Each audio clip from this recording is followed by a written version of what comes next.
بسم اللہ الرحمن الرحیم۔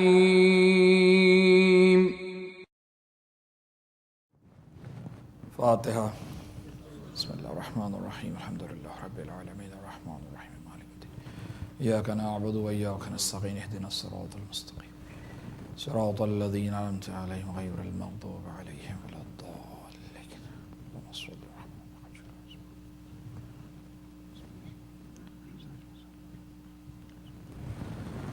لا حول ولا قوة الا باللہ العلی العظیم۔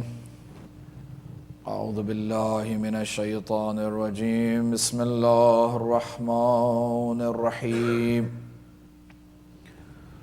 الحمد للہ رب العالمین، بارئ الخلائق اجمعین، خالق السماوات والارضین، ثم الصلاة والسلام على عبده ورسوله وحبيبه وصفيه أشرف الأنبياء والمرسلين، الذي سمي بالقرآن بطه وياسين والمزمل والمدثر أبي القاسم محمد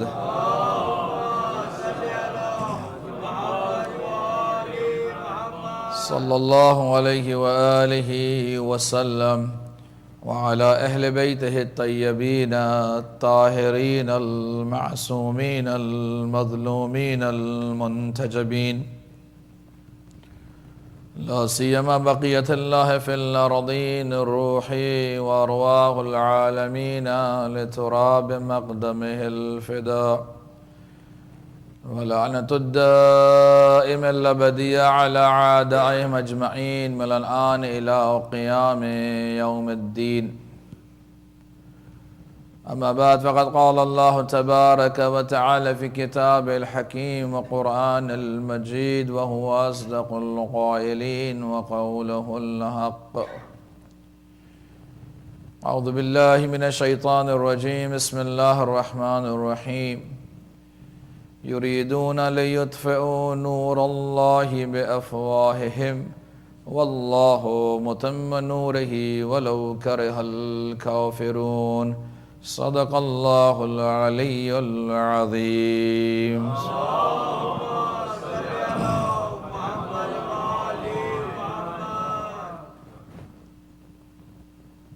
پروردگار عالم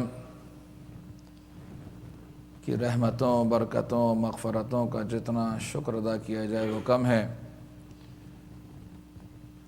اور پروردگار نے ہمیں امت محمدی میں سے قرار دیا۔ پروردگار کا ایک ایسا احسان کہ جسے انسان کبھی اس کا بدلہ چکا نہیں سکتا، اور ایسی منت ہم پر رکھی کہ ہمیں پروردگار عالم نے علی اور اولاد علی کے شیعوں میں سے قرار دیا۔ یہ منت جو ہدایت کے فروعات تک کو معین کرتی ہے۔ امامت اور ولایت وہ منصب ہے، وہ مقام ہے کہ جو انسان کے لیے، کسی بھی معاشرے کے لیے جزء لا ينفق ہے، یعنی بغیر امامت اور ولایت کے کوئی معاشرہ نہیں آگے بڑھ سکتا ہے، کوئی معاشرہ، کسی معاشرے کا قیام نہیں ہو سکتا ہے۔ مولا کائنات امیر المؤمنین علی ابن ابی طالب علیہ السلام فرماتے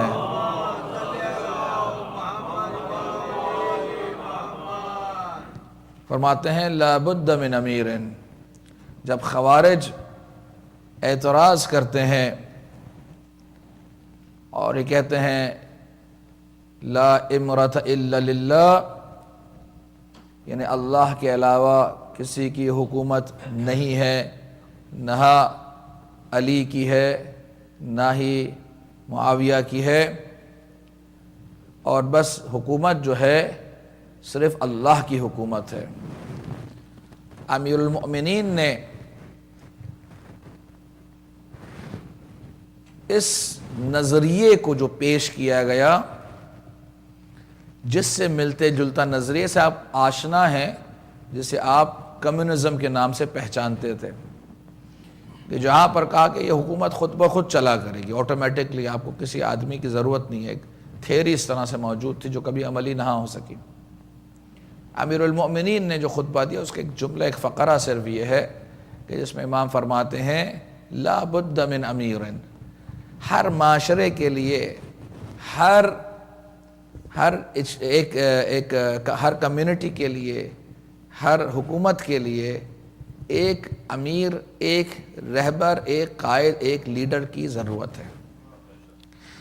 اب اگر یہ لیڈر، یہ قائد، یہ رہنما، یہ رہبر، اگر یہ فاسق اور فاجر ہوگا تو معاشرے کو فسق و فجور کی طرف لے جائے گا، اور اگر یہ رہبر، یہ لیڈر، یہ قائد، یہ عادل ہوگا، خدا پرست ہوگا، تو معاشرے کو بھی الہی راستے کی طرف لے جائے گا اور گامزن کرے گا، جس کے لیے پروردگار عالم قرآن مجید میں بیان کرتا ہے۔ ایک جگہ امام عادل کے نام سے بیان کیا جاتا ہے، اور غالباً دوسری جگہ پر امام جائر کے نام سے یا ظالم کے نام سے جو ہے بیان کیا گیا، یعنی پروردگار نے کمپیریزن دیا ہے کہ لیڈر ہر طرح کا ہو سکتا ہے۔ اور اس خطبے میں اگر آپ جب پڑھیں گے تو اس خطبے کے اندر امیر المؤمنین نے مزید بیان کیا کہ بھئی ٹھیک ہے، اگر فاسق و فاجر آ جائے گا تو ایسا نہیں ہے کہ تمہاری جیسے کہتے ہیں بیسک نیڈز کو نہیں، وہ بیسک نیڈز تو اپنی بقا کے لیے وہ کرے گا، یعنی جو انسان کی جو سڑکیں بنا دینا، اس لیے کہ اگر وہ کام نہیں کرے گا معاشرے میں تو اس کو ٹکنے نہیں دیں گے، اس فاسق اور فاجر کے فسق و فجور کو قبول نہیں کیا جائے گا، کیونکہ انسان عام طور پر اس کی جو ایک پہلی اپروچ ہوتی ہے وہ بڑی مٹیریلسٹک اپروچ ہوتی ہے۔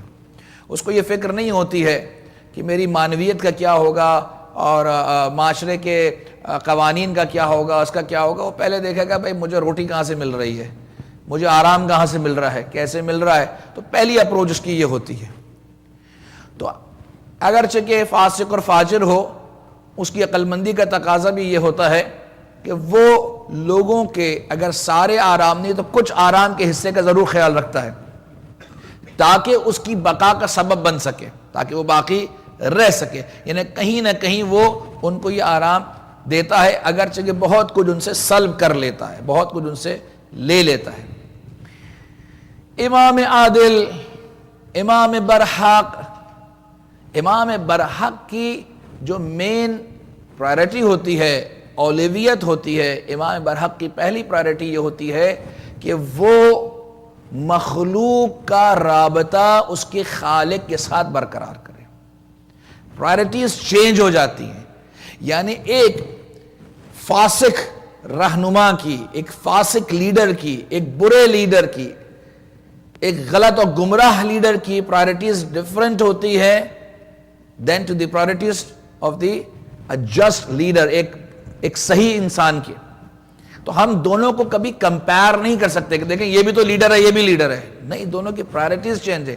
ایک چاہتا ہے کہ وہ ہمیشہ باقی رہے اپنی کرسی کے اوپر، اس کی سارا اس کا ہم و غم یہ ہوتا ہے کہ میں کس طرح سے اپنے اقتدار کو دوام بخشوں، اور اس کے لیے وہ لوگوں کو خریدتا بھی ہے، لوگوں کو بیچتا بھی ہے، لوگوں کو ڈراتا بھی ہے، دھمکاتا بھی ہے، مختلف انداز سے وہ یہ کوشش کرتا ہے کہ کسی طرح سے میں باقی رہوں، تاکہ جو چیز میں اس دنیاوی چیزوں میں حاصل کرنا چاہتا ہوں اسے میں حاصل کر سکوں۔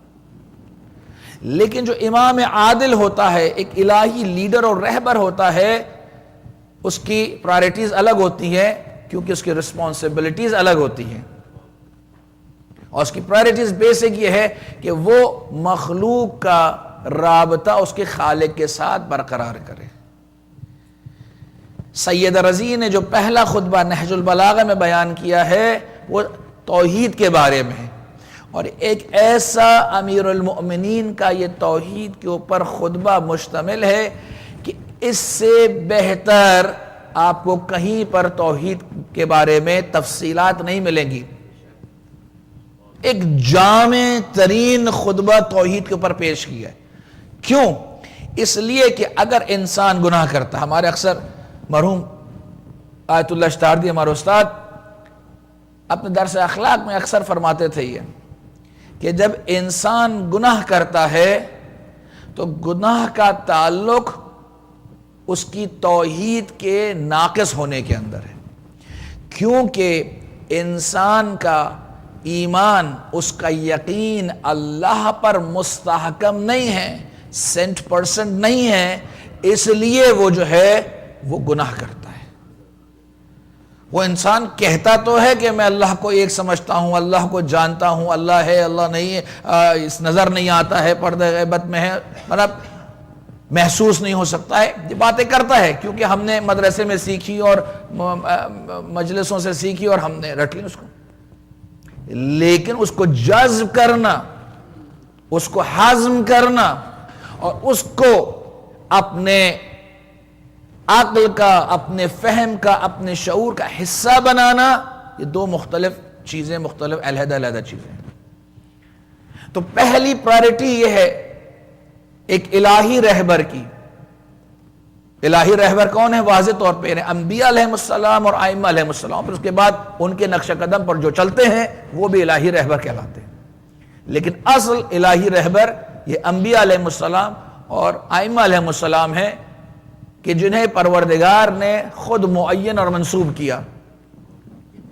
اس کے بعد جو چلے گا وہ الہی راستے پر گامزن ہوگا، جس حد تک وہ آگے بڑھے گا۔ کوئی 20% جاتا ہے، کوئی 50% جاتا ہے، کوئی 80% جاتا ہے، تو اسی پیرائے میں اسی اعتبار سے اس کو ہم الہی رہبر اور اس کو ایک ڈیوائن لیڈر کے شکل دی جا سکتی ہے کمپیریٹیولی۔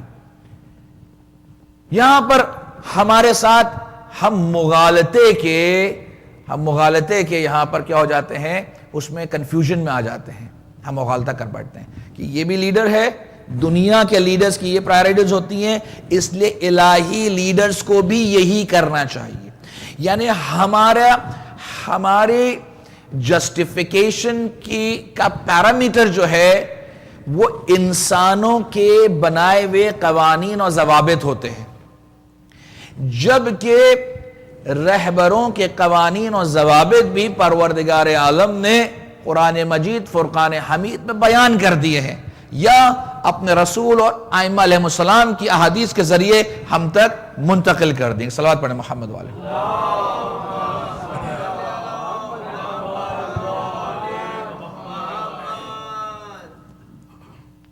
بارہ دیگر صلوات میں۔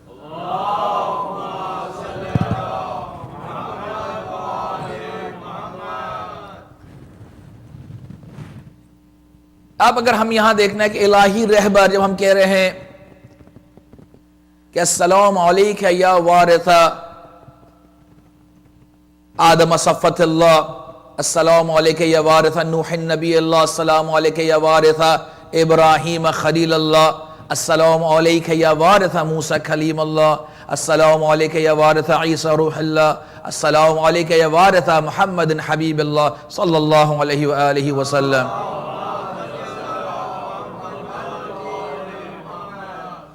یعنی ایک لنک ہے اس رہبریت الہی کے درمیان، اور اسی رہبریت کو، اسی پرچم توحید کو لے کر امام حسین نے قیام کیا۔ امام حسین کے قیام کی وجہ واضح طور پر خود امام حسین نے فرمائی ہے، یعنی یہاں پر کسی بھی انٹلیکچوئل کی، کسی عالم کی، کسی ذاکر، کسی کی انٹرپریٹیشن کی بھی ہمیں ضرورت نہیں ہے۔ خود امام کا اپنا خطبہ اتنا واضح موجود ہے کہ جو اسے ایک دفعہ پڑھے گا اسے سمجھ میں آتا ہے کہ امام نے بتلایا کہ میرا وہی مشن ہے، کسی بھی کام کے لیے، سب سے جو موسٹ امپورٹنٹ چیز ہوتی ہے اس کا مشن سٹیٹمنٹ ہوتا ہے. اور امام علیہ السلام کا مشن سٹیٹمنٹ امام نے مدینے سے نکلتے ہوئے فرما دیا تھا کہ میں اپنے جد کی امت کی اصلاح کے لیے جا رہا ہوں. میں امر بالمعروف کرنے جا رہا ہوں اور نہیں عن المنکر کرنے جا رہا ہوں. امر بالمعروف یہ نہیں ہے کہ میں نے جیسے میں یہاں ممبر پہ آیا میں نے کہا کہ بھئی شراب نہ پی جائے, بے حجابی نہ کی جائے, جھوٹ نہ بولا جائے, غیبت نہ, نہیں, یہ تو اس کا ایک ادنا مرحلہ ہے. یہ ائمہ علیہ السلام کی ذمہ داری تھی to implement these values in the society, just not to announce that کہ بھئی یہ اچھا یہ برا ہے. نہیں, یہ تو ایک بہت ہی انیشل چیز ہے. ہم نے گزشتہ مجالس میں بیان کیا کہ جس طرح سے نبی اکرم رسول اللہ کی ذمہ داری یہ تھی کہ وہ قوانین کو حاصل کرے, قوانین کو بیان کرے, وَمَا عَلَيْنَا إِلَّا الْبَلَاغُ الْمُبِينَ, اس کے بعد ان قوانین کا اجرا کرے. امامت کا سلسلہ یہ دو آخری جو پوائنٹس ہے کہ قوانین کو ہر دور کے اندر واضح کر کے بیان کیا جائے, اور نمبر 2 اس کے اجرا کے لیے بھرپور کوشش کی جائے. اور یہاں پر ہمیں نظر آتا ہے کہ امام علیہ السلام نے وہاں پر قیام کیا. ٹھیک ہے, وہ حالات بھی تھے کہ جہاں سے کوفے سے خطوط آئے, وہاں پہ کہا ہماری آپ امامت کے لیے اور ہمارے یہاں پر اس کے لیے آئیں.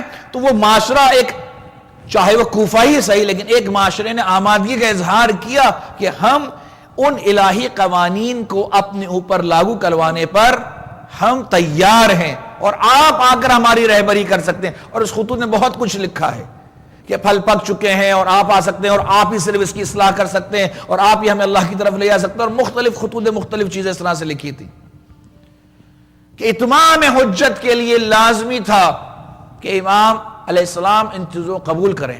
بہرحال ہم اس سے ڈیویٹ ہو جائیں گے. الہی رہبر کی خصوصیات, پہلی خصوصیت یہ ہے کہ وہ انسان کا رابطہ جو ہے وہ اس کے پروردگار سے کرے. جیسے میں نے گزشتہ شاید کل پرسوں کی مجلس میں آپ کے سامنے یہ عرض کیا تھا کہ انسان مختلف پہلوؤں سے اللہ سے رابطہ قائم کرتا ہے. اللہ سے رابطہ جہاں پر انسان نماز کے ذریعے, قرآن کی قرات کے ذریعے, دعا اور مناجات کے ذریعے اس کو انجام دیتا ہے اور اپنے رابطے کو مضبوط کرتا ہے, تو وہاں پر اپنی سوشل رسپانسبلٹیز کو فلفل کر کے بھی اپنے رابطے کو مستحکم کرتا ہے. مثلا زکوٰۃ کا دینا ہے, خمس کا دینا ہے, چیریٹی کا دینا ہے, کسی کی مدد کرنا ہے, ان کے حقوق کو ادا کرنا ہے, ان کی اسسٹنس کرنا ہے. مجھے اس دن بڑا اچھا لگا, یہاں پر بیٹھے ہوئے کچھ نوجوان ایک دوسرے کو ہیلپ کر رہے تھے پڑھائی کے اندر. اچھا لگا کہ یہ کام ہو رہا ہے کہ لوگوں کو یہ احساس ایسا نہیں کہ اگنورنٹ, یار مجلس کے لیے آئے بھائی چھوڑو کبھی اور کر دیں.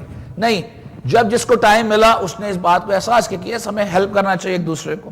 تو اسی طرح سے مختلف امور کے اندر ہو سکتا ہے کبھی صرف کسی کو آپ کے مشورے کی ضرورت ہو, پیسے کی ضرورت نہیں ہو, کسی اور چیز کی ضرورت نہیں ہو, آپ کا مشورہ چاہیے ہو. انسان کو پریشانی میں بہت سی دفعہ ایسا ہوتا ہے کہ چیزیں معلوم ہوتی ہیں لیکن اس کو شیور نہیں ہوتا ہے مجھے اسی مسئلے میں اس طرح سے حل کرنا چاہیے. آپ کا یہ جملہ کہ بھئی اس کو اس طرح سے حل کر لیا جائے, اس کے لیے اطمینان بخش ہو جائے گا, اس کے لیے رہنما ہو جائے گا, اس کے لیے اس مشکل کا حل نکل آئے گا سامنے سے. تو انسانوں کی جو معاشرتی انسان کی ذمہ داریاں ہیں کہ جہاں پر انجسٹس دیکھ رہا ہے اس کے خلاف آواز کو بلند کرے گا, جہاں برائی دیکھ رہا ہے اس کے وہاں پر جو ہے نیکی کے لیے کام کرے گا. ہمارے یہاں پر یہ چیزیں ہم بڑی محدود اس میں کرتے ہیں. ہمارے ہاں عام طور پہ, سب جگہ نہیں, شاید بعض جگہ بعض سینٹر زیادہ بہتر کرتے ہوں, لیکن عام طور پہ جو مشاہدہ کیا گیا کہ ہماری تبلیغات, ہماری دعائیں, ہمارے پروگرام صرف ان لوگوں کے لیے ہیں کہ جو امام بارگاہ میں آ رہے ہیں. آپ کا فوراً سوال ہے مولانا ظاہر ہے جو امام بارگاہ میں آئے گا, سینٹر میں آئے گا, اسی کے لیے ہوگا نا, جو نہیں آ رہا وہ کیسے ہوگا؟ یہی تو یہاں پر نقطہ ہے, یہی وہ نقطہ ہے کہ جس کو ہم وہ مسنگ لنک ہے ہمارے اس کے اندر.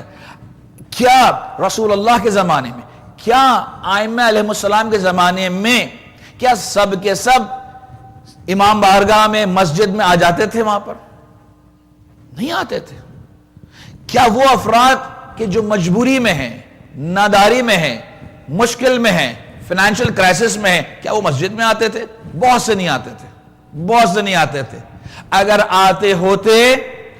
آتے ہوتے تو مسجد سے ان کو امداد مل جاتی، لیکن ہم یہ دیکھتے ہیں کہ وہ گھرانے میں جہاں پر امیر المؤمنین رات کی تاریکی میں نکلا کرتے تھے اور غریبوں کی مدد کرتے تھے، یتیموں کی، بیواؤں کی مدد کرتے تھے، امام حسن کا یہی طریقہ، امام حسین کا یہی طریقہ، امام سجاد کا یہی طریقہ، یعنی ائمہ اہل بیت نے ہمیں سکھایا ہے۔ کیا سکھایا ہے؟ ہمیں سکھایا ہے کہ نادار کو، ضرورت مند کو اپنے پاس نہ بلاؤ، بلکہ تم ضرورت مند کے پاس جاؤ۔ اپنی ویب سائٹ پہ صرف یعنی لکھ دیں بھئی جس کو ضرورت ہے وہ اس فارم کو فل کر دے، شرم کر رہے گا۔ As a community we should be so close to each other تاکہ ہم اس کی مشکل کو آئیڈینٹیفائی کریں۔ مسٹر ایکس نے آئیڈینٹیفائی کیا، آ کر کہا مسٹر وائی کو بھئی یہ پرابلمز ہیں، دیکھنا چاہیے کہ کیا کس کرائسس سے گزر رہا ہے آدمی، کس کرائسس سے گزر رہا ہے۔ کیوں؟ بھئی اچھا خاصا ہے، اس کے پاس 2 گاڑیاں نہیں، میں نے ابھی ریسنٹلی اس نے دیکھا اپنی BMW بیچ دی ہے، میں نے دیکھا اس نے 1 ہفتے پہلے اپنی آڈی بیچ دی تھی۔ یعنی مولانا اتنی مہنگی مہنگی گاڑیاں رکھی، اس کو کیا مشکل ہو سکتی ہے؟ یہی میں سمجھانا چاہ رہا ہوں۔ یس، اگر اتنی مشکلات نہیں ہوتی تو وہ کبھی اپنی BMW نہیں بیچ رہا ہوتا، اپنی آڈی نہیں بیچ رہا ہوتا۔ then there is something going on, there is some problem، کوئی کرائسس کے اندر ہے کہ جس کے اندر مجبوری ہے۔ ہمیں آؤٹ ریچ کی ضرورت ہے ان لوگوں تک کہ جو یہاں نہیں آ رہے ہیں، ہمیں وہاں تک جانے کی، یہ اخلاق ہے، تعلیم اہل بیت ہے۔ ہمیں وہ انسان ضرور نظر جلدی آتا ہے، وہ انسان جلدی ضرور آتا ہے نظر کہ جس کے پاس چلانے کے لیے سائیکل بھی نہیں ہے، ٹھیک ہے، وہ کمیوٹ کر رہا ہے پبلک ٹرانسپورٹ کے اوپر۔ لیکن ہمیں اس انسان کی مجبوری نظر نہیں آتی ہے کہ جو وائٹ کالر بھی ہے اور معاشرے میں ایک اپنا سٹیٹس رکھتا تھا، جب وہ کرائسس میں ڈاؤن فال کرتا ہے تو بہت مشکل ہو جاتی ہے اس کے لیے اپنی عزت و آبرو اپنے رکھنے کے لیے۔ یہ تمام چیزیں، غریبوں کی مدد کرنا بھی اور وہ امیر جو گر رہا ہو اس کو بھی کھڑا رکھنا اس معاشرے کی ذمہ داریوں میں سے، اخلاقی ذمہ داریوں میں سے ہے، تاکہ انسان اپنے عزت نفس کے ساتھ زندگی کر سکے۔ ہم یہاں پر ان لوگوں تک چیزوں کو پہنچاتے ہیں، چاہے وہ تبلیغاتی چیز ہوں، دوسری تمام چیزوں کے جو آ رہے ہیں، جو نہیں آتے اس کا کیا، جو نہیں آتے اس کا کیا۔ بہت سارے ایسے جوان ہیں کہتے ہیں it's just a waste of time۔ اگر میں یہاں پر امام بارگاہ میں ہوں، 1 گھنٹہ مولانا کی تقریر سنوں، آدھا گھنٹہ جو ہے وہ مرثیہ سنوں، آدھا گھنٹہ ماتم، 2 گھنٹے، اور اگر میں اپنا کام کروں تو I actually charge around $300 per hour، تو I am losing $600۔ لوگ ایسے کیلکولیٹ کرتے ہیں، اسی ہماری معاشرے کے افراد ہیں۔ یا میں اس کام میں تو کچھ اور کر لوں گا، پیسہ کما لوں گا، لیکن نہیں معلوم ہے کہ وہ پیسہ تو کما لے گا، لیکن جس جنت کو وہ کھو رہا ہے، اچھا اس کو تو نہیں معلوم ہے، ہمیں معلوم ہے نا یہ چیز، ہمیں معلوم ہے، ہم نے اس کو سمجھانے کے لیے کن کاموں کو انجام دیا ہے۔ اگر ہم کمیونٹی کے لیڈرز بننا چاہتے ہیں، لیڈرز وہ نہیں کہ کوئی پریسیڈنٹ بنا دیا گیا، کوئی جنرل سیکرٹری بن گیا، کوئی چیئرمین، نہیں، وہ لیڈر جو کام کرنا چاہتا ہے۔ اور لیڈر کی ایک کوالٹی میں نے ابھی آپ کے سامنے بیان کی ہے کہ اس کی کوشش یہ ہوتی ہے کہ وہ مخلوق کے رابطے کو اس کے خالق کے ساتھ ملا دیتا ہے، لنک پیدا کرتا ہے۔ That person can be any one of us، کوئی بھی ہمارا ایک کام کر سکتا ہے، ایک اس کا دوست بھی اس کام کو کر سکتا ہے کہ وہ لنکیج بنا سکتا ہے کہ آؤ بیٹھیں، ڈسکس کریں، ان تمام چیزوں کو سمجھنے کی کوشش کریں۔ بہت موضوع ہمارا کیونکہ اس میں نہیں تھا، ورنہ ہم نے اس کو نہیں چھیڑا، لیکن ایک اہم موضوع ہے، وہ ہے ہماری سوسائٹی کا پلورلسٹک اپروچ کو پیدا کرنا، نان ریلیجس پلورلسٹک اپروچ۔ ایک صلوات علی محمد و آل محمد۔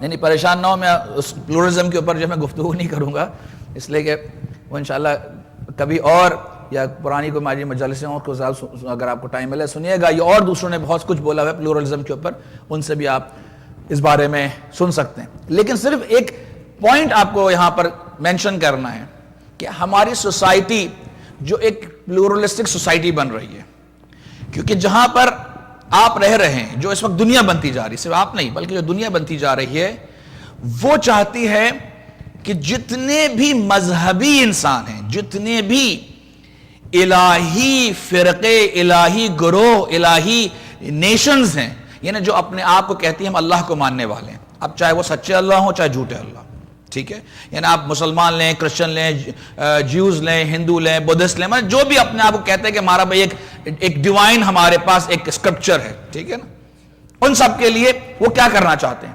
وہ یہ چاہتے ہیں کہ ہوتا یہ ہے کہ جب یہ افراد آپ کے سامنے کوئی ایسی آ جاتا ہے، مسئلہ آ جاتا ہے کہ آپ کا ایک مذہبی چیز ہے اور ایک آپ کا ایک آفیشل آپ کا کام ہے، آپ اپنی آفیشل میٹنگ کے اندر جا رہے ہیں، ایک ایسی جگہ پر آپ جا رہے ہیں کہ جہاں پر جو ہے پورک سرو کیا جا رہا ہے، جہاں جگہ پر آپ جا رہے ہیں کہ جہاں ڈرنک سرو کی جا رہی ہے، ڈیفینیٹلی اگر آپ دین کا شعور اور حمیت رکھتے ہوں گے، خوف خدا رکھتے ہوں گے، تو آپ وہاں نہیں جائیں گے، یا اس لنچ میں، اس ڈنر میں آپ شامل نہیں ہوں گے، اپنی میٹنگ ارینج کی اور آپ چل دیے وہاں سے، مثال کے طور پہ آپ نہیں شریک ہوں گے اس کے اندر.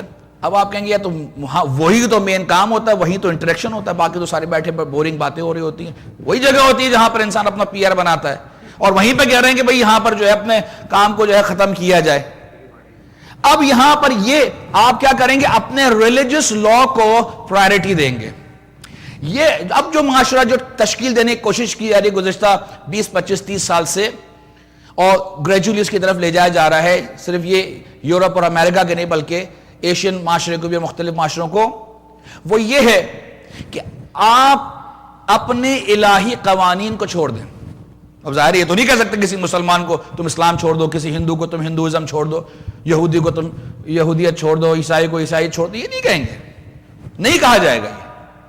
لیکن وہ ہماری ویلیوز کو گریجولی چینج کریں گے، ہماری پرائرٹیز کو گریجولی چینج کریں گے، اور اس وقت جو پرائرٹی نمبر 1 ہے ہماری، اس کو ہماری پرائرٹی نمبر 2 اور 3 لے کر لے آئیں گے. جب وہ چینج ہوگا تو مذہب خود بخود پیچھے آ جائے گا. پھر انہیں محنت کرنے کی اس میں ضرورت نہیں ہے، مائنڈ سیٹ کو تبدیل کرنا. اینڈ دیٹ سٹارٹڈ بہت سارے ایجوکیشنل انسٹیٹیوٹس کے اندر گزشتہ 20-25 سال میں، جو یورپ امریکہ میں ہوا. لیکن دنیا میں کہاں سے پھیلے گا؟ یہ دنیا میں کیسے پھیلے گا؟ کون پھیلائے گا؟ ہر جگہ تو یہ نہیں پہنچ سکتے. اگر پہنچتے ہیں تو فوجی لشکر لے کر پہنچتے ہیں، وہی تو اس کام کو نہیں کر سکتے ہیں. لوگوں کے دماغوں تک مائنڈ سیٹ کیسے تبدیل ہوگا؟ یقیناً کسی نے قرآن اٹھا کے دیکھا ہوگا، قرآن اٹھا کے دیکھا ہوگا بھئی یہ کیسے کام کیا جائے. کام کیا جائے کس طرح سے؟ یعلمہم الکتاب والحکمہ. انبیاء کے کاموں میں سے کیا ہے کہ لوگوں کی تربیت کرنی ہے تو انہیں علم اور کتاب کی تعلیم دی جائے. ہاں ایجوکیشن، اور ایجوکیشن پڑھا کر انہوں نے حملہ کیا. اچھا ایجوکیشن ہم جائیں گے تو لوگ جو ہے نہیں لیں گے، تو انہوں نے پھر مختلف علاقوں میں مختلف لوگوں کو کیا گیا. اور اسی طرح سے جو اس وقت دنیا بھر کے اندر جو ٹیچرز کی نیگیٹو ٹریننگ، although کہ it's somewhere it's passive training, somewhere it's very aggressive trainings، جو اس وقت فوج تیار کی جا رہی ہے. اور یہ صرف ایسی چیز نہیں کہ کوئی خواب و خیال اور کوئی conspiracy theory ہے، it's on their websites as well. کس نے؟ دنیا بھر کے اندر جس نے ٹھیکہ اٹھا کے رکھا ہے ٹیچرز ٹریننگ کا، وہ ہے آغا خان بورڈ. کہ دنیا بھر کے اندر وہ ٹیچرز ٹرین کر رہا ہے اور انفلیٹ کر رہا ہے ان تمام چیزوں کو ان کے تھرو. اس کی چیزوں کے اندر سب چیزیں لکھی ویب سائٹس کے اوپر آپ جائیں گے. ہم وہ کہ جن کے آئمہ نے دنیا کو سائنس دی، دنیا کو عقل و شعور و میتھمیٹکس اور فزکس اور کیمسٹری اور بایولوجی اور زولوجی اور ایسٹرولوجی اور ایسٹرونومی، یہ تمام چیزیں کس نے دی ہیں؟ ائمہ اہل البیت علیہم السلام نے دی ہیں. اور ہم کون ہیں؟ ان کے ماننے والے ہیں، چاہنے والے ہیں. And where do we stand? Where do we stand? In acquiring knowledge and imparting that knowledge to others. nowhere. ہماری فزکس، ہاں پڑھتے ہیں فزکس، بٹ دیٹ فزکس کہ جو یہاں پڑھائی جا رہی ہے وہ فزکس الہیات نہیں ہے. ایسی فزکس نہیں ہے کہ جو ہمارا رابطہ اللہ سے جوڑ دے.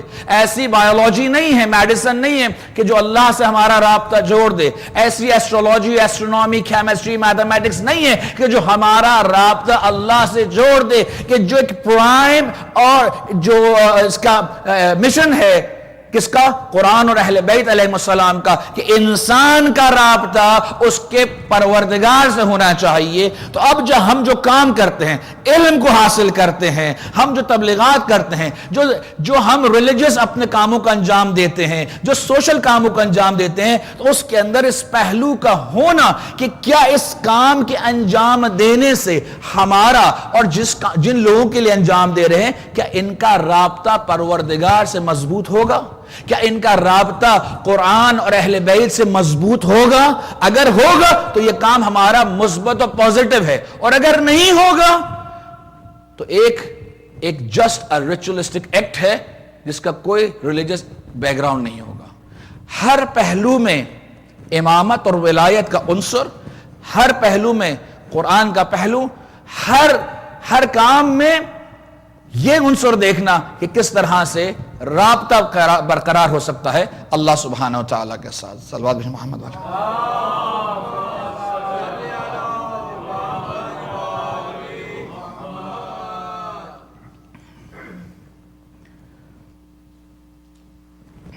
صلوات محمد والے.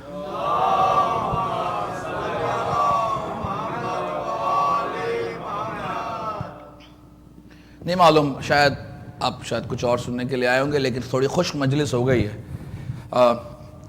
میں نے کہا اب تو آج آخری مجلس ہے تو کوئی بات نہیں، تھوڑی خشک بھی ہو جائے تو پرابلم نہیں ہوگا انشاءاللہ. صلوات محمد والے.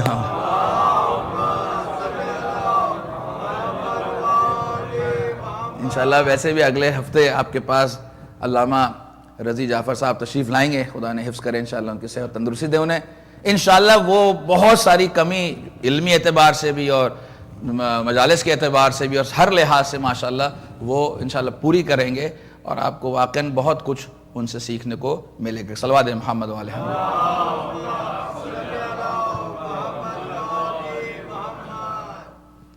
عزیزان گرامی، اس چیز کا دیکھنا کہ ہمارا جو اقدام ہے، جو ہم چاہتے ہیں کرنے کے لیے، اس کے پیچھے کیا ہمارا آبجیکٹو ہے، اٹس ویری مچ امپورٹنٹ. الہی رہبروں کے ساتھ منسلک ہونا، یعنی یہ کہنا کہ ہم الہی رہبر کے ساتھ ہیں یہ آسان ہے، لیکن الہی رہبروں کے ساتھ قدم ملانا، یا بلکہ ان کے قدم کے پیچھے ان کے نقش قدم پر چلنا آسان کام نہیں ہوتا ہے. اس کے لیے بڑی دقت کرنی ہوتی ہے، انسان کو کنسنٹریٹ کرنا ہوتا ہے کہ یہ ان کی تعلیمات کیا ہے. میں یقیناً ایسے پروگرامز ہوتے ہوں گے، لیکن میں اکثر میری عادت ہے کہ میں جہاں بھی جاتا ہوں پاکستان، یہاں پر میں ضرور یہ خواہش کرتا ہوں کہ اگر نہیں ہیں تو ضرور کیے جائیں، اور اگر ہیں تو اس کو آرگنائز کیا جائے کہ جہاں پر ہم تفسیر قرآن رکھنے کی بات کرتے ہیں وہاں پر شرح نہج البلاغہ رکھی جائے. نہج البلاغہ کو معصومین کے کلام کو سمجھنے کے لیے دعائے صحیفہ کاملہ کی دعائیں، یعنی صحیفہ کاملہ کی دعائیں واقعاً ایک ایسا گوہر یگانہ ہے کہ جو ہمیں واقعاً نہیں ملتا ہے. یعنی اگر انسان اسے پڑھیں، اور جو افراد پڑھتے ہیں اس میں دقت کرتے ہیں، تو واقعاً بہت کچھ اس سے ہمیں اخلاقی، اعتقادی، تاریخی بہت چیزیں ہمیں وہاں پر ملتی ہیں. یہ اہل بیت کا راستہ ہے. اہل بیت کا راستہ صرف یہ نہیں ہے کہ ہم نے یہاں پر صرف نماز روزہ کیا، بلکہ اہل بیت کا راستہ یہ ہے کہ جو ہمارا علمی میدان ہے، جو معاشرتی ذمہ داریاں ہیں، اس کو بھی ہم فلفل کریں. جو ہماری نجی ذمہ داریاں ہیں اس کو فلفل کریں. یعنی تمام ایسپیکٹس کو جو ہے ہم ساتھ لے کر آگے بڑھیں تاکہ آگے کیا جائے. بس ایک نقطے کو بیان کروں. ہم نے سورہ صف کی آپ کے سامنے آیات بیان کی تھی، اس کا ترجمہ صرف بیان کریں کیونکہ تشریح کا بہت زیادہ وقت نہیں ہے، لیکن تاکہ اس کی طرف آپ آگے جا کر اس کو دیکھ سکیں اس کی تفسیر کے اندر، تو آپ کو چیز نظر آئے گی. اسی سورہ کے اندر آخر میں رسول اللہ اپنی قوم سے فرما رہے ہیں، لیکن ظاہر ہے کہ قرآن کی آیت ہے یہ. اب کیا ہے قرآن کی آیت؟ کیا ہے؟ فرما رہے ہیں یہاں پر ہے یا ایھا الذین آمنوا کونوا انصار اللہ کما قال عیسی ابن مریم من انصاری اللہ، اے لوگوں، اے وہ افراد جو ایمان لائے ہو، میرے نصرت کرنے والے، میرے مدد کرنے والے بن جاؤ۔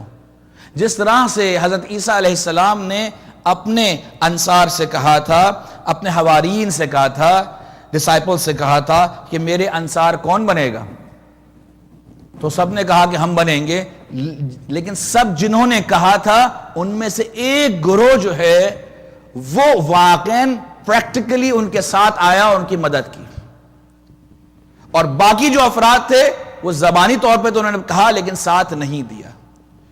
کچھ باتیں ہم نے 3-4 دن پہلے آپ کے سامنے بیان کی تھی رات میں۔ اب یہاں پر جو نقطہ ہے بیان کرنے کے لیے، یہاں پہ فرمایا کہ ایک طائفہ نے قبول کیا، دوسرے نے قبول نہیں کیا۔ یہاں پہ امام فخر رازی، امام شیخ آلوسی، یہ وہ اہل سنت کے اکابرین ہیں، مفسرین ہیں، علماء ہیں کہ جنہوں نے، شیخ فخر رازی کے جنہوں نے تفسیر کبیر لکھی ہے، 32 جلدوں کے اندر، بڑی جلدوں کے اندر موجود ہے۔ شیخ آلوسی کی تقریباً اسی طرح 30 جلدوں کے اوپر موجود ہے، بڑی مفسرین میں سے۔ جب یہاں پر آتے ہیں تو یہاں پر یہ فرماتے ہیں کہ یہ جو رسول اللہ کے ہیں کہ بھئی یہ افراد ہیں، جیسے حضرت عیسیٰ کے 12 حواریین تھے کہ رسول جو ایمان لائے وہ 12 افراد تھے، جو حضرت عیسیٰ کے جنہوں نے ساتھ دیا وہ 12 افراد تھے۔ کہا جس طرح سے حضرت عیسیٰ کے 12 حواریین تھے کہ جنہوں نے پریکٹیکلی ان کا ساتھ دیا، اسی طرح سے رسول اللہ محمد مصطفیٰ صلی اللہ علیہ وآلہ وسلم کے بھی 12 ہی انصار اور حواریین ہیں، اور اس کے بعد انہوں نے ناموں کو بھی گنوایا، جس میں پہلے خلیفہ بھی ہیں، دوسرے بھی ہیں، تیسرے بھی ہیں، چوتھے بھی خلیفہ ہیں، اور اس کے بعد بنو امیہ کچھ افراد لکھا ہے، امام حسن کا نام بھی ہے، امام حسین کا نام بھی ہے، مثلا اس طرح سے کر کے طلحہ بھی ہیں، زبیر بھی، مختلف نام کر کے 12 افراد گن دیے۔ 12 گن دیے، اچھا ٹھیک ہے، تھوڑا سا ایک سو یہاں روکیے گا، اس کے بعد آپ جائیے گا جو ہم نے گزشتہ کل کی شب آپ کے سامنے بیان کیا۔ پروردگار پہلی آیات شروع کی آیت میں کیا فرماتا ہے؟ پروردگار فرماتا ہے کہ یہ کفار مشرکین جو کچھ بھی کر لیں لیکن نور الہی پوری دنیا میں پھیل کر رہے گا، یعنی حکومت عدل الہی، یعنی پورے معاشرے میں جسٹس ہوگا as per the divine revelations, not as we have defined in our policies and our constitutions. Justice role کرے گا سب کے اوپر۔ سوال، کیا آج تک پوری دنیا میں کوئی اس طرح جسٹس ہوا ہے؟ نہیں ہوا ابھی تک اس طرح سے۔ آپ کہیں گے ہاں ادھر ہوا تھا، ادھر ہوا ہے، دنیا بھر میں پوری جگہ نہیں ہوا ہے، یہ ہم سب جانتے ہیں۔ سوال، تو کیا اللہ نے جو قرآن مجید میں فرمایا ہے نعوذ باللہ، کیا وہ صحیح نہیں ہے؟ آپ کہیں گے یہ ممکن نہیں ہے جو اللہ نے فرمایا صحیح نہ ہو۔ اچھا، تو کیا رسول اللہ جب اس دنیا سے تشریف لے گئے تو کیا ان کے زمانے میں پوری دنیا میں حکومت الہی تھی؟ آپ کہیں گے نہیں، ایسا بھی نہیں تھا، وہاں پہ مثلا پرشیا کی حکومت تھی، روم کی حکومت تھی اور افراد تھے۔ اچھا چلیں یہ بھی نہیں ہوا۔ یہ جو 12 خلفاء یا 12 حواریین جو گنوائے ہیں امام فخر رازی نے اور شیخ آلوسی نے، کیا یہ تمام 12 افراد کی حکومتوں میں سے کسی ایک کی حکومت میں پوری دنیا میں ایک موجود تھا، الہی قوانین موجود تھے؟ آپ کہیں گے نہیں، کسی کے اس میں بھی نہیں تھے۔ تو یہ تو 12 تشریف لائے اور کچھ لمحے کے لیے ہی صحیح، یہ تصور کر لیں گے سب کی ایفرٹس پازیٹیو بھی رہی، تصور کر لیجئے سب کی ایفرٹس پازیٹیو بھی رہی۔ تو آپ یہ بتلائیے کہ 12 کے 12 اس دنیا میں تشریف لائے، اس دنیا سے رخصت ہو گئے، لیکن حکومت عدل الہی کا قیام نہیں ہوا ہے۔ اب کیسے ہوگا یہ؟ جب ظاہر ہے کہ یعنی اللہ نے اب تک نہیں کیا ہے، رسول اللہ چلے گئے اس دنیا سے، انہوں نے نہیں کیا، یہ جو نام لیے گئے ہیں خلفاء رسول کے وہ تشریف لائے، وہ اس دنیا سے چلے گئے، نہیں ہوا ہے، کہ کیا یہ کام ادھورا رہ جائے گا؟ یہ ممکن نہیں ہے، اس لیے کہ اور آیات تمام چیزیں موجود ہیں ہمارے پاس، یہ ممکن نہیں ہے۔ اللہ کا کام تو مکمل ہونا ہے، هو الذی ارسل رسولہ بالہدی ودین الحق لیظہرہ علی الدین کلہ ولو کرہ المشرکون. پروردگار نے کہا کہ تمام جگہ پر یہ محیط ہو جائے گا، تمام جگہ پہ احاطہ ہو جائے گا. یہ پروردگار کا وعدہ ہے. جب یہ وعدہ ہے تو یہاں پر نقص اور غلطی کہاں پہ ہے؟ نقص و غلطی یہاں پر ہے کہ یہ بات تو صحیح ہے کہ جیسے حضرت عیسیٰ کے 12 حوارین تھے اور 12 خلفاء تھے، اسی طرح سے رسول اللہ کے بھی 12 حوارین اور 12 خلفاء ہیں. لیکن معذرت کے ساتھ ان مفسرین سے کہ ان کے نام کی نشاندہی میں کہ یہ 12 خلفاء کون تھے یہاں پر چک ہو گئی ہے. یہ خلفاء، یہ 12 وہ نہیں تھے جو انہوں نے تحریف فرمائے، بلکہ یہ 12 خلفاء تھے. امیر المؤمنین علی ابن ابی طالب، امام حسن، امام حسین، امام زین العابدین، امام محمد باقر، امام جعفر صادق، اور آخری اور 12ویں امام زمانہ عجل اللہ تعالی فرجہ الشریف.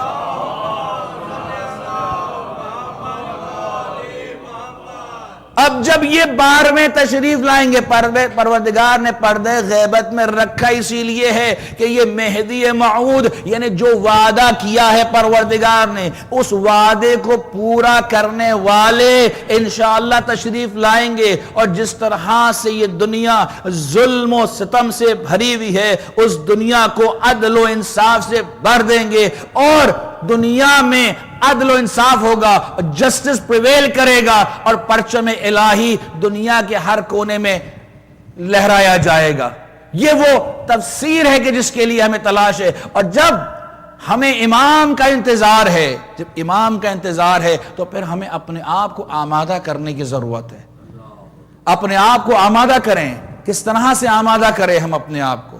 اپنے آپ کو علم اور معرفت کے زیور سے. اس کے بعد کیا کریں؟ مثال ہمارے پاس ہے. ہمیں اپنے جوانوں کو تیار کریں، ایسے جوان تیار کریں، جوان. لیکن جوانوں کے جو بوڑھے ماں باپ ہیں انہیں بھی تیار کرنے کی ضرورت ہے. اس لیے کہ جوانوں کی قربانی دینا آسان نہیں ہے. جوانوں کی قربانی دینا آسان نہیں ہے. یہ آپ خود میرے مولا حسین سے پوچھ سکتے ہیں، میرے مولا حسین سے پوچھ سکتے ہیں کہ کس طرح سے میرے مولا حسین نے علی اکبر کی قربانی پیش کی. اللہ اکبر. ہاں، ایسی مائیں تربیت پائیں کہ جو اپنے علی اکبر، قاسم، علی اصغر، اون و محمد جیسے فرزندوں کے لیے اللہ کی راہ میں دے سکیں. صبر کریں، ہاں گریہ کریں، لیکن استقامت کے ساتھ، صبر و استقامت کے ساتھ. گریہ اور زاری اور ماتم بھی رہے، یہ عذاب بھی رہے، یہ صف عذاب بھی رہے اور ماتم بھی رہے، یہ سب رہے، لیکن اس ہمت اور جرأت اور شجاعت کے ساتھ کہ جو جناب زینب نے دکھلائی ہے، جو جناب زینب نے دکھلائی ہے. جب یہ لٹا ہوا قافلہ کربلا سے کوفہ پہنچا، یہ لٹا ہوا قافلہ، یہ بیواؤں کا قافلہ، یہ یتیم بچوں کا قافلہ، ارے یہ تازیان کھائی ہوئی بچیوں کا قافلہ، اللہ اکبر، ارے زنجیروں میں جکڑے ہوئے بیمار کا قافلہ. ارے جب یہ کوفہ پہنچا اور دربار میں لے جایا گیا، اللہ اکبر، اللہ اکبر، اللہ اکبر. سرائے مقدس کو دربار میں لایا گیا. ان کے پیچھے بیمار کربلا ہیں. بیمار کربلا کے پیچھے عقیلہ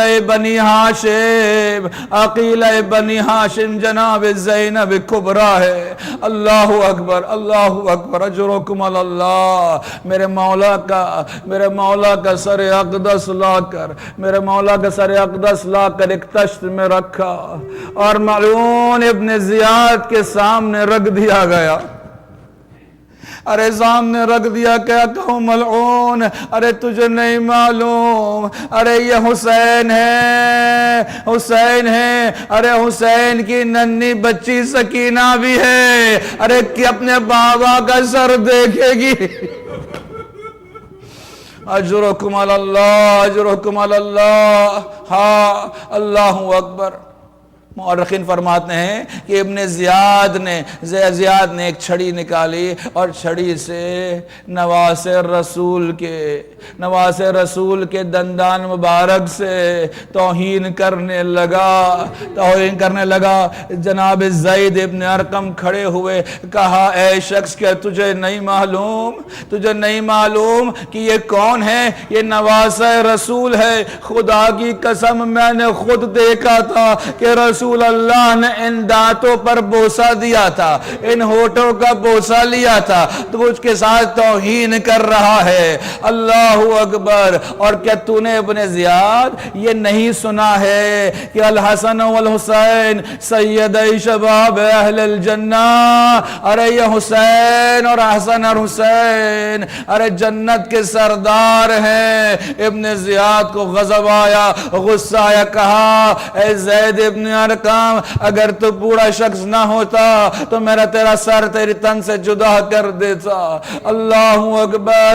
ارے بیبیاں بیٹھی ہیں، ارے دیکھا کہ یہ توہین ہو رہی ہے، لیکن کیا کریں. ارے زینب جب دربار میں داخل ہوئی تو دربار کے کونے میں جا کر بیٹھ گئیں، چاہا کہ خاموشی سے ایک جگہ بیٹھ جائیں تاکہ ابن زیاد ان سے مخاطب نہ ہو. لیکن جہاں پر تاریخی دربار میں جہاں زینب کی نورانیت ہوگی تو وہ چھپ نہیں سکتی ہے. اللہ اکبر. ارے ابن زیاد نے جب دیکھا حلقہ کنیز میں جناب زینب کبریٰ موجود ہے، پوچھا یہ خاتون کون ہے؟ کہا جواب نہیں ملا. کہا پھر پوچھا یہ خاتون کون ہے؟ پھر جواب نہیں دیا. جب تیسری مرتبہ پوچھا تو ایک کنیز کھڑی ہوئی. ارے کہا اس کنیز نے کہا ارے یہ جناب فاطمہ کی بیٹی ہے،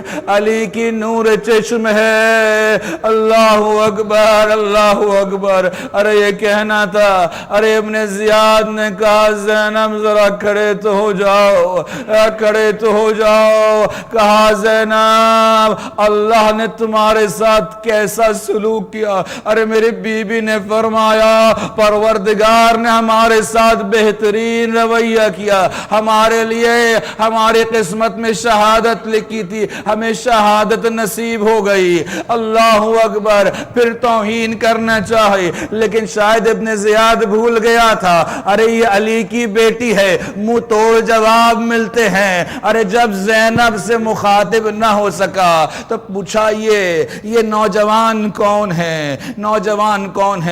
شمر نے کہا یہ نوجوان علی ابن الحسین ہے. کہا علی کو تو ہم نے کربلا میں مار دیا تھا. جناب زین العابدین فرماتے ہیں کہ میں بھی علی ہوں، میں بھی میرا وہ بھائی تھا جسے لوگوں نے وہاں پر شہید کر دیا. اللہ اکبر، اللہ اکبر. ارے جب حکم دیا ابن زیاد نے کہ ارے ہم نے تم سے کہا تھا کہ سارے مردوں کو ختم کر دیا جائے تو اس کو زندہ واپس کیوں لایا گیا؟ حکم دیا کہ اس کا سر بھی جدا کیا جائے. ارے تلواریں نیام سے نکلیں، یہاں تلواروں کا نکلنا تھا کہ ارے مدافع امامت و ولایت آگے بڑھی.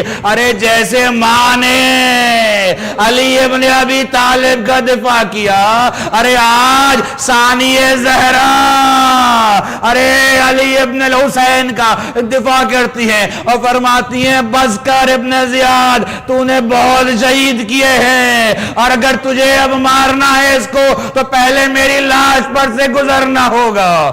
اللہ اکبر. ارے ابن زیاد مجبور ہو گیا کہ اپنی تلوار کا حکم دے کہ تلواروں کو واپس لے لیا جائے. اللہ اکبر. میں کو بی بی آپ پر سلام، آپ کو سلام کہ آپ آپ نے علی ابن الحسین زین العابدین کو تو آج ابن زیاد کے دربار میں بچا لیا، ان تلواروں سے بچا لیا، لیکن بی بی ایک علی اکبر میدان کربلا میں بھی تھے، ارے جہاں پہ تمام طرف سے تلواروں کے وار ہو رہے تھے۔ اللہ اکبر، ارے وہ علی اکبر کہ جو علی مرتضیٰ، ارے علی مرتضیٰ کا شیر تھا، ارے میدان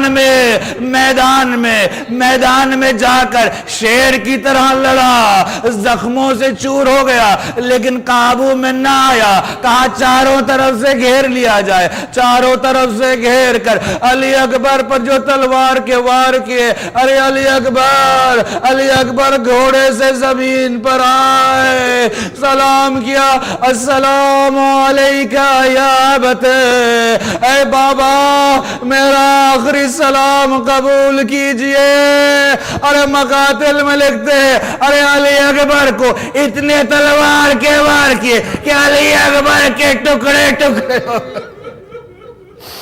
میرے مولا امام زمانہ زیارت نایہ فرماتے میرا سلام کربلا میں بہتے خون پر، میرا سلام ارے ان رخساروں پر جو کربلا کی زمین پر پڑے رہے، میرا سلام عریان لاشوں پر، میرا سلام خاک و خون میں غلطہ لاشوں پر، ارے میرا سلام نوکے نیزہ پر بلند سروں پر، ارے جن ایک شہر سے دوسرے شہر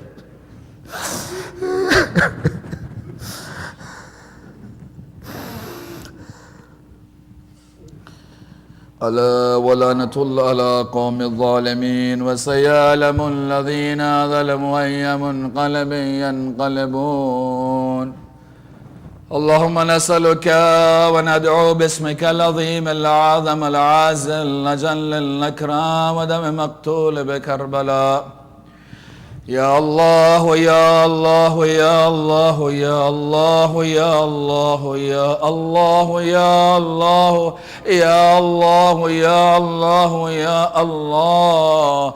اے پروردگارا تجھے واسطہ ہے مقتول بکربلا کا، پروردگارا تجھے واسطہ ہے شہدائے کربلا کا، تجھے واسطہ ہے حسین کے علی اکبر کا، اے پروردگارا تجھے واسطہ ہے حسین کے علی اصغر کا، اے پروردگارا تجھے واسطہ ہے اون محمد اور قاسم کا، پروردگارا تجھے واسطہ ہے عباس کے کٹے ہوئے بازوؤں کا، اے پروردگارا تجھے واسطہ ہے بے ردا بیویوں کا، اے پروردگارا تجھے واسطہ ہے تماچے کھائی ہوئی سکینہ کا، اے پروردگارا منجی عالم بشریات امام زمانہ کے ظہور میں تعجیل عطا فرما، اے پروردگارا ان کے ظہور کے ذریعے اس بے نورانی آنکھوں کو منور فرما، اس مضطرب دل کو مطمئن فرما، اے پروردگارا اس ظلم و ستم سے بھری ہوئی دنیا کو عدل و انصاف میں تبدیل فرما. این الحسن و این الحسین، اے پروردگارا کہاں ہے وہ ہستی کہ جو ظہور فرمائے گی اور کربلا والوں کے خون کا بدلہ لے گی، اے پروردگار ان کے ظہور میں تعجیل فرما، اے پروردگارا تجھے واسطہ ہے میرے مولا میرے آقا امام زمان کو اس انقلاب کو انقلاب امام زمانہ سے متصل فرما، پروردگارا افواج اسلامی کے نصرت فرما، مؤمنین مؤمنات دنیا بھر میں جہاں کہیں بھی ہوں ان کی عزت و آبرو و ناموس کی حفاظت فرما، پروردگارا عزاداری ابا عبداللہ پر جو حملے ہو رہے ہیں پروردگارا اس کے سدباب کرنے کی توفیق عطا فرما، پروردگارا عزاداروں کی حفاظت فرما، عزاداری کی حفاظت فرما، اے پروردگارا تجھے واسطہ ہے قرآن و اہل بیت اطہار کا، پروردگارا جو حاجت مند ہیں ان کی حاجتیں روا فرما، اے پروردگارا جو بیمار ہیں انہیں شفاء عاجل و کامل عطا فرما، اے پروردگارا تجھے واسطہ ہے قرآن اہل بیت اطہار کا، اے پروردگارا تجھے واسطہ ہے اہل بیت اطہار کا، تمام علماء اعلام مراجع تقلید کی حفاظت فرما، پروردگارا تمام خدمت گزاران اسلام کو صحت و تندرستی کے ساتھ طول عمر عطا فرما، پروردگارا ہمیں تیرے دین کی خدمت کی توفیق عطا فرما، پروردگارا منجی عالم بشریت قائم آل محمد امام زمانہ کے ظہور میں تعجیل عطا فرما، اور ہم سب کو ان کے انصار آوان و خاشیوں میں سے قرار دے۔